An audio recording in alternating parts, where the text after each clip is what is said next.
public service workers belonging to the Public Servants Association have embarked on a lunchtime picket at the Department of Public Service and Administration in Pretoria.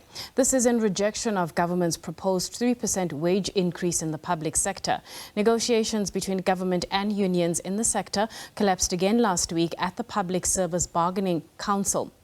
The unions in the public sector have threatened to go on a national strike action if government doesn't revise its offer of 3% and adhere to a 10% cost of living above the inflation wage offer.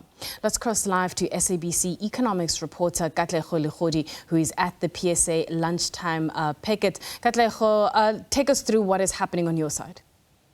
We're coming to you live from Edmond Street in the city of Tshwane. This is where Public Servants Association members are picketing. They've embarked on a lunchtime picket. They actually moved and marched from their office, the PSA offices, to the offices of the Department of Public Servants and Association.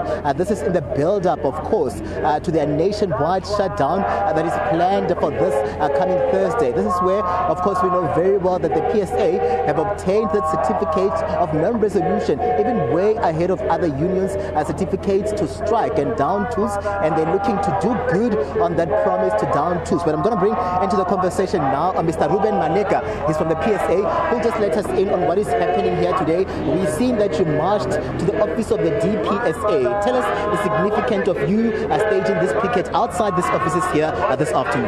Yeah, thank you very much. This is the demonstration of the pickets that we have promised, that we are going to go in all out as PSA from the 3rd of November up until the 10th of November. So this is just a lunch picket to demonstrate the anger that we find in the workers.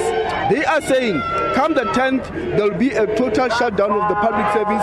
And this is one example that tells you that public servants can no longer go without a salary increase. A period of 3 years without no increase in the public service means a public servant today, most of them after this, they will not be even having money to go to work. Most of them are not even affording school fees, transport, health, anything else that we can think about. So we are demonstrating, we are saying it's time that government, especially DPSA, they are the ones that negotiate on behalf of the state. They must withdraw the unilateral implementation of 3%, which is going to rob our members of the cash gratuity come 1 April 2023. No public servants will receive a cash gratuity from 1 April next year because of DPSA that implements without a resolution. And we are calling to DPSA that they must stop that unilateral implementation because it's detrimental to the negotiations, is killing the PSABC. Unless, if we are saying now, we are going to close down the PSABC, then DPSA must take over. What can we expect then on Thursday? We know very well that most of these people that are part of your union, they are essential workers, and like those that work here at the DPSA will be expecting to see them down tools. Let's let us in on this issue, the conundrum around the essential workers and them joining in on the shutdown on Thursday. Obviously, the essential workers are not supposed to be striking. However, we know that those who are essential service can still have a right to picket. As nurses, as police officers, they have the lunchtime. They can join the march, they can join the strike during lunchtime to show their anger because they are also public servants. What we expect on Thursday is that you are not going to get a death certificate. We are not going to be able to move out of the country or even come into the country because all ports of entry will be shut down. If you have to renew a driver's license or go to any service for the Department of Transport, you will not get any service. Any court, any magistrate court, you will find no justice employee because they will be joining this march. Enough is enough. The PSA has taken a stance that we cannot tolerate public servants without salary increase for a period of 3 years. Clearly, this is going to be impactful, Tate Maleka. Just let us in then on what government is saying. Have they come back to you guys over this threat to down tools on Thursday? Are they communicating with you guys, or this is just a matter of what happened in the Public Service and Bargaining Coordinating Council ends there? You guys then are doing good on the fact that there's no non-resolution here, and then you're going to be embarking on this national shutdown on Thursday. Has there been any indication or communication coming from government? Look, you can see the country is autopilot. There is no driver. There's nothing that is happening in the country. If you talk about negotiations, that's the last thing. Because when you call upon, we have been saying, when you gave them notice here to say that we are embarking on a strike, we said we are available to go and engage, because there's nothing that is going to resolve the impasse other than we talk. But there is no talk, there's arrogance. That is why they went to an extent of implementing.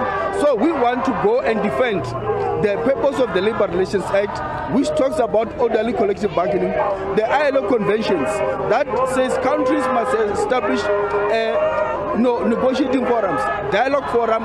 Which one is the PSABC? PSABC is a statutory body. Section 38 of the Labour Relations Act established the PSABC. But today we see that our own government undermining PSABC, went to an extent of saying they can implement without a resolution. It will be a disgrace. It will be a setback to our democracy in this country, where we are going to find that a politician can take a decision and leave the masses behind with unilateral implementation, and that must be defended. Mr. Ruben Maleka, thank you very much, sir. The last time this public servants downed tools in this sector was in 2010, and that was very impactful, and we're expecting that the PSA has about 200,000 members, and we're expecting to see most of them downing tools. I'm going to ask my colleague Siyam Tlongo to show you what is happening behind us right now. This is at the offices of the Department of Public Servants and Administration here in the city of Tshwane. We're seeing public servants workers belonging to the PSA just coming out on a lunchtime picket. This is in the build-up. They're building momentum towards Thursday. This is where we'll be seeing about, they're saying 60,000 of their members occupying the streets of Tshwane. That march will be moving from, of course, Khosi Mampuru. It will go and end at the Treasury on Thursday. This is where they'll be submitting a memorandum of demands. But they're pointing to that to say that theirs is to ensure that also the public joins in on Thursday, so that this demonstration can be impactful. But you've heard them, they are cautioning the public to say indeed this is going to see the disruption of services come Thursday when they down tools.